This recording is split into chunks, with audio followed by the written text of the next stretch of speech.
Hello po mga kalabs. Kumakain po tayo ng ice cream kasi ayun po.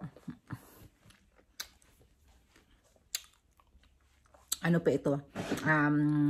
Without lacto. So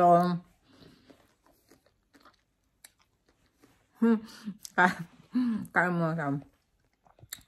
So yun po dahil base sa ano namin, sa thumbnail namin na kinailangan namin gawin agad. Na pinapunta kami agad doon sa doktor dahil noong pong December 19 po, may check up po si Vincent ng dentist dahil palagi na lang na-cancel.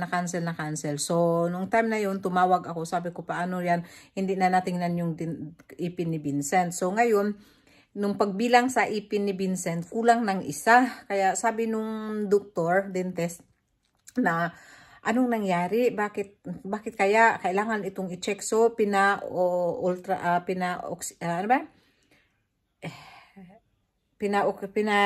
agad, yung pina-ultrasound agad kung kung ano ang anong dahilan kung bakit kulang ng isang ipin. So, 19 yun. Pagka 20, in-schedule agad kami. Dito, pag dentist talaga, matagal ang hintay mo. Pero, kasi free yan. Pwede ka naman magpunta ng private, pero sa mga bata, free. So, yun, nagpunta nga kami doon. Tapos, pina-schedule talaga agad kami ng doktor. 5 doktor talaga ang tumingin sa kanya. Binilang.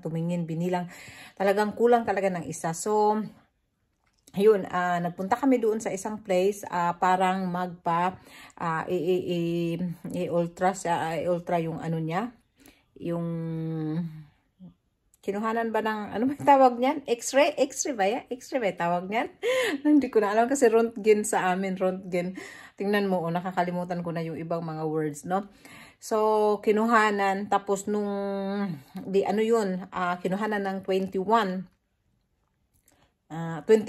ng December. Tapos, pagkatapos noon, after mga 2 hours lang siguro yung tinawagan ulit kami agad ng doktor na kailangan daw kami pumunta ng doktor ng kinabukasan kaagad, anytime kinabukasan. So, pumunta na naman kami ng doktor. Ayun, in-explain lahat na talagang ano daw talaga, yung isang ipin, kumpleto yung ipin niya, pero yung isang ipin hindi lumalabas dahil nandyan yung ano, siguro malalaki yung ipin niya, kaya hindi nakalabas yung isang dapat lumabas, yung kulang. So ngayon, ang gagawin nila, dahil wala ngang space, kaya hindi lumalabas, so dangerous daw yun pag lumaki yung bata kasi baka lalabas any place. So ang ginawa is tinanggal yung ano na niya, yung talagang ipin na niya yun, hindi na yun milk teeth, kundi ipin na talaga niya yun ang tinanggal, and then parang lalabas yung isang ipin. So for all of his life, kulang siya ng isang ipin. Ayan. Yun, nagpasalamat din kami dahil, yung tawag nitong ginawa nila ng paraan kaagad at nakita nila kaagad na bata pa si Vincent. Tapos, binook kami agad itong araw na ito. Binook kami, so after 2 weeks, after noon kasi magki-Christmas, ganyan. So after 2 weeks, binook kami ng dentist. So ngayon, tinanggal yung ipin ni Vincent. Ayan, so ngayon, the whole day, hindi siya pwedeng kumain ng mainit. Pwede lang niyang kainin mga cold. So yogurt, yung ice cream, yun lang ang pwede kasi parang hindi mag-ano yung ipin niya. So okay naman, hindi daw sumasakit at pinainom ko na rin siya ng pain reliever, and then nainom ko na din siya ng pain reliever, and then ito nga, makain kami ng ice cream, and then yun, iiwanan ko nga siya. Tapos ayun, so ang bilis talaga ng pag-action nila sa ng anak ko, nang pinaano kami agad sa doktor, ganun. So sobrang caring talaga sila basta pagdating sa mga bata dito sa Finland. So super lucky kami dito na nandito kami sa Finland kasi inaalagaan talaga nila. So ayan, ayun si Vincent. So kumusta na? Kumusta yung ipin mo? Masakit? Hindi masakit? Ayan. Very strong siya. Hindi siya, yung calm lang siya doon. Sabi nga ng doktor, very good daw kasi calm siya. Hindi siya Basta lang, yun lang. Tapos kumain na siya ngayon. Nagugutom siya. Pero hindi nga siya pwedeng kumain ng ng ice cream. Ay, ng mainit. So, ice cream lang ang kakainin niya. Pero ako, need ko nang magpunta sa work. So, iwanan ko siya. Tatawag na lang siya sa lola niya.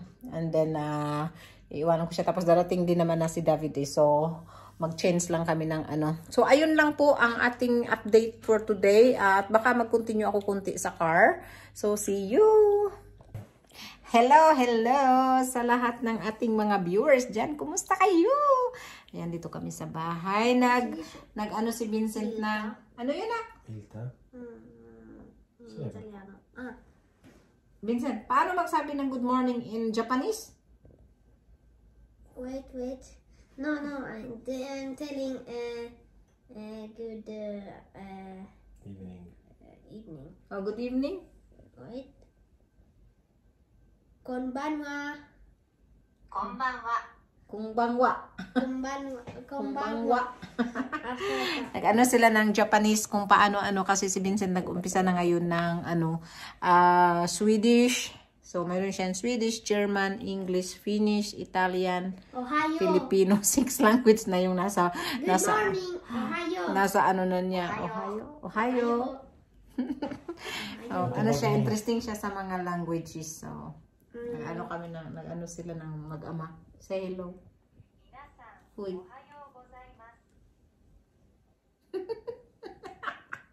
Walang busis. Kagigising lang ni David din, nakatulog siya ng konnichiwa. Konnichiwa.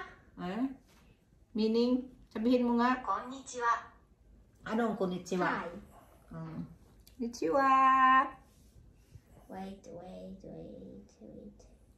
私は美しいです。こんにちは。私は美しいです。 Anche hi, konnichiwa. こんにちは。 Siyang busis. 私は美しいです。シャイ。 You know what I said?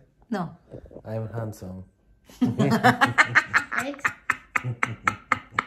Approach siya. Handsome daw siya. 美しいです。 How to say beautiful? お腹が空きました。 Okay, ascolta. Onaka ga akimashita. Meaning? Onaka ga akimashita. お腹が空きました。I am hungry。 Hungry ka? Kakain mo lang? Hungry? お腹が空きました。 Una ka mag-istang-gasta. かわいい。Ano siya na gusto? かわいいね。 Cosa significa? You are beautiful. Oh, how sweet. Thank you, my love. You don't have choice. Beautiful daw ako. Ay, nako nga naman. Walang supply.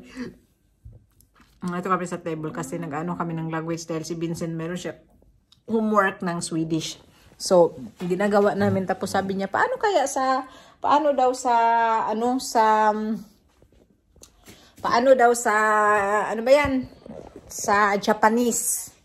So, who wants to eat ice cream? Paru na. Chocolate. You want, Vincent? Eika midai desu. Hello, test. Eika midai desu. Ay, Non this. c'è il biscotto di ieri? C'è. Si io voglio il biscotto. Vuoi questo? Okay. Hindi mo kay Wait. Eiga midai desu.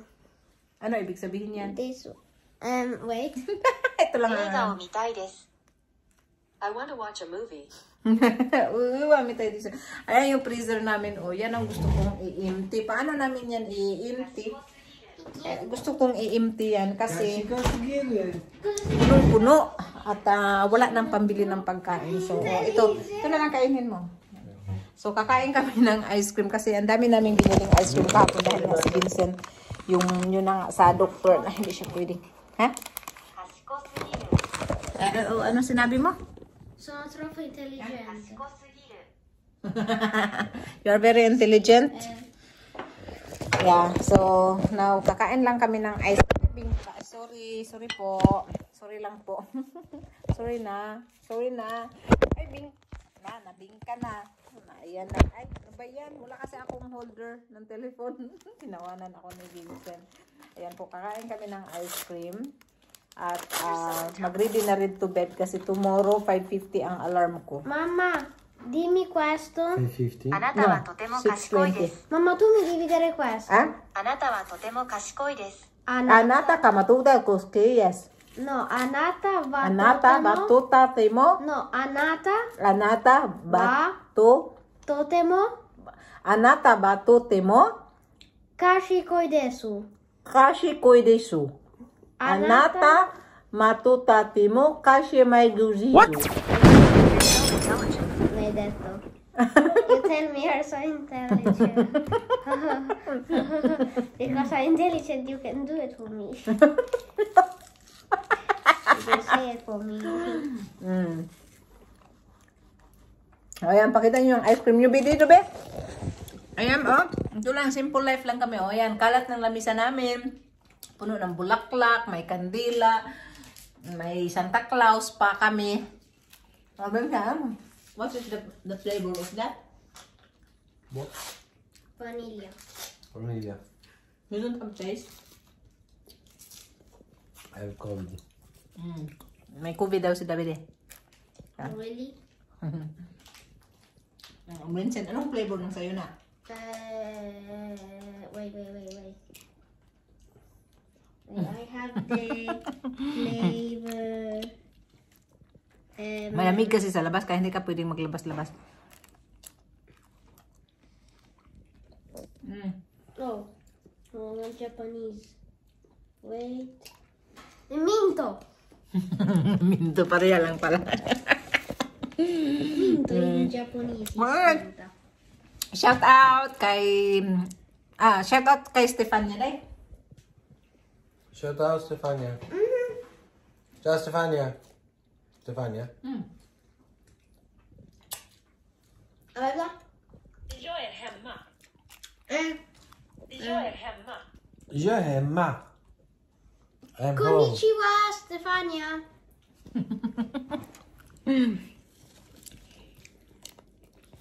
Shout out Maria Salas, Melba Bindis, Marilyn Cuiba. Sa lahat ng ating viewers, maraming salamat sa inyong pagpanood sa aking channel. I love you all. God bless and bye-bye! The next day.